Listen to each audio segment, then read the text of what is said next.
ప్రొద్దున్నుంచి course ఎప్పటి నుంచో అనుకోండి, బట్ ఈరోజు ప్రొద్దున్నుంచి కనుక పత్రికల్లో అడ్వర్టైజ్మెంటు, టీవీ ఛానల్లో బ్రేకింగ్లు మారుమోగుతున్న వాటిలో సీరియస్లీ నాకు నవ్వు తెప్పిస్తున్న ఒక డైలాగ్ ఏంటి అంటే, అమరావతి అక్షయ పాత్ర, ఉత్తరాంధ్ర రాయలసీమ ప్రజల అవసరాలను కూడా తీర్చబోతున్న సంపద సృష్టి కేంద్రం అట.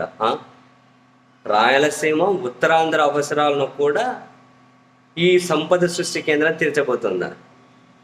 ఇది అందరి రాజధాని అమరావతినా? సరే, ఈ ఒక్క లైన్కి కాసేపు పరిమితం అయితే అందరి రాజధాని అమరావతి అయితే, మరి ప్రధాని నరేంద్ర మోదీ గారు వస్తూ ఉన్నారు అని చెప్పి రాష్ట్ర ప్రభుత్వం తరఫున ఒక ఇన్విటేషన్ అన్ని పత్రికల్లోనూ ఫ్రంట్ పేజ్ యాడ్ ఇచ్చారు కదా, సాక్షికి ఎందుకు ఇవ్వలేదు? అందరి రాజధాని అమరావతి అన్నప్పుడు మరి వాళ్ళకెందుకు భేదం? సాక్షికి ఎందుకు ఇవ్వలేదు? సాక్షికి ఎందుకు ఇవ్వలే? అన్ని పత్రికలకు ఎందుకు ఇచ్చారు?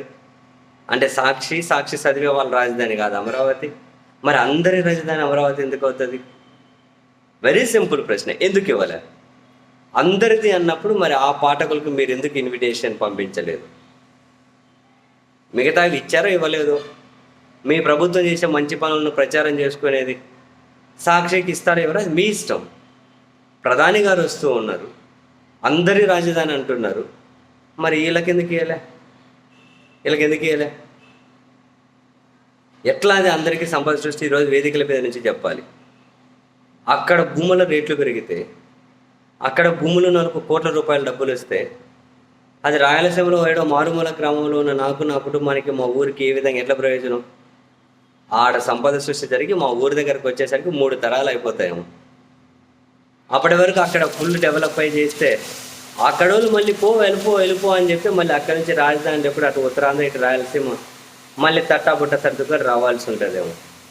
ఎందుకు ఇవన్నీ సినిమా డైలాగులు? బేసిక్గానే అవును, ఇవన్నీ సినిమా డైలాగులు ఎందుకు? వేల కోట్ల రూపాయలు అప్పులు తెస్తున్నారు, అందరి నెత్తి మీద అప్పులు పెట్టి వడ్డీ కట్టించుకొని కొందరికి మాత్రం ప్రయోజనం డైరెక్ట్ కలగబోతూ ఉంది.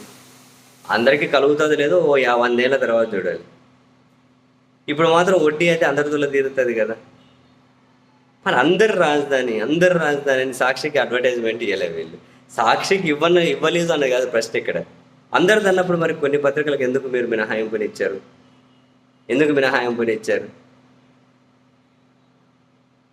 సరే, ఇప్పుడు ప్రధాని గారు వస్తూ ఉన్నారు, ఒక మంచి ప్రోగ్రాం, ప్రభుత్వం తరపున ప్రధానిని సమున్నతంగా గౌరవించండి, బ్రహ్మాండంగా ప్రోగ్రాం విజయవంతం చేయండి, చేయండి.